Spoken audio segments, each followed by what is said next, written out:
So you're sitting at home right now, probably alone, watching this video thinking, finally, content made for me. That's exactly the problem. Look, I'm about to tell you something that'll make you uncomfortable. Your bank account isn't small because the economy sucks or because you weren't born rich. It's small because you're avoiding the one thing that actually creates wealth: other humans. Stay with me, because by the end of this video, you're either going to hate me or finally understand why your extroverted coworker with half your talent just got promoted. Here's the thing nobody tells you. Money doesn't grow in solitude. It grows in conversations. Think about it. When was the last time you got a raise by being amazing at your desk? Never, right? But Janet from accounting, who's mediocre at spreadsheets but great at happy hours, she just got a 20% bump.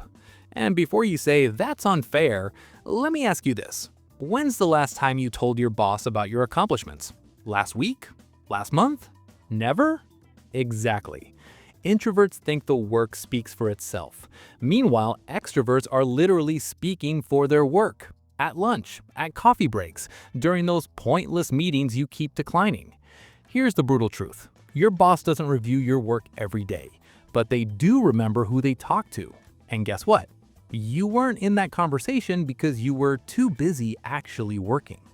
Let's talk about what you're actually missing while you're recharging your social battery for the third day in a row.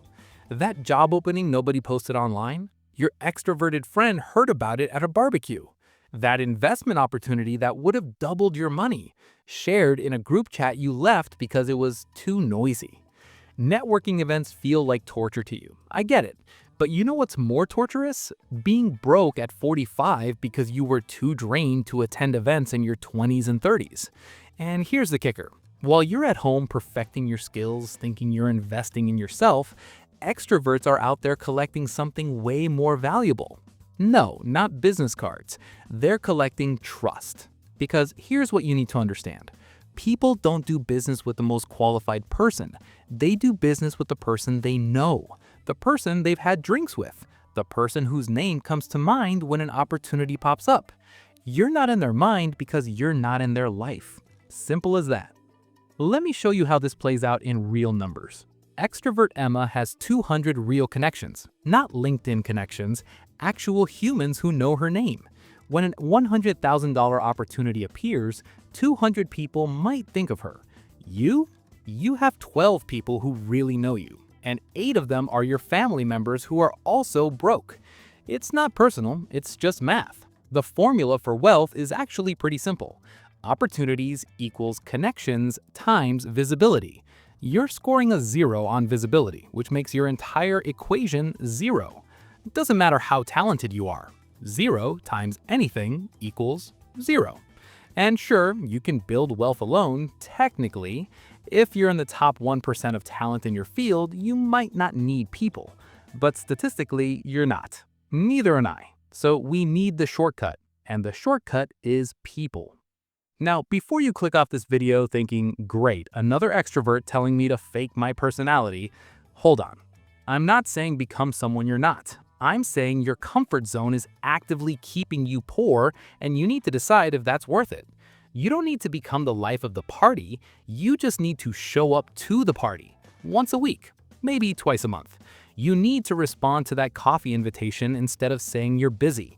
You need to stay for 30 minutes at that industry mixer instead of 0 minutes.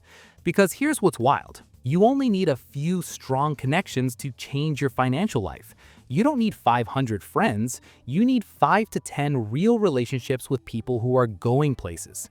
But you can't build those relationships from your couch. I know. Trust me, I've tried.